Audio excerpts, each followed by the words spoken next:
Burriana solicita a Sanidad la aprobación de tratamientos aéreos contra los mosquitos. El consistorio ofrece nuevos talleres y cursos gratuitos para personas desempleadas.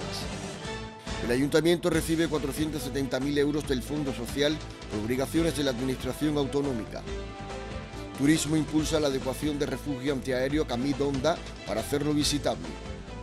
El ayuntamiento adquiere 2 parcelas para ampliar el bosque de Ribera del Clot. La actividad de Descobrir el Clot acerca el paraje natural a los escolares.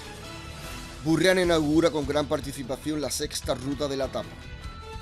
La Falla Barri Valencia revalida el doblete en las Cruces de Mayo 2015. El Salón de Plenos acoge este viernes la primera lectura pública del Cantar del Mío Cid en la provincia. Cultura inaugura en la Merced la exposición de pinturas de Molina Nogales.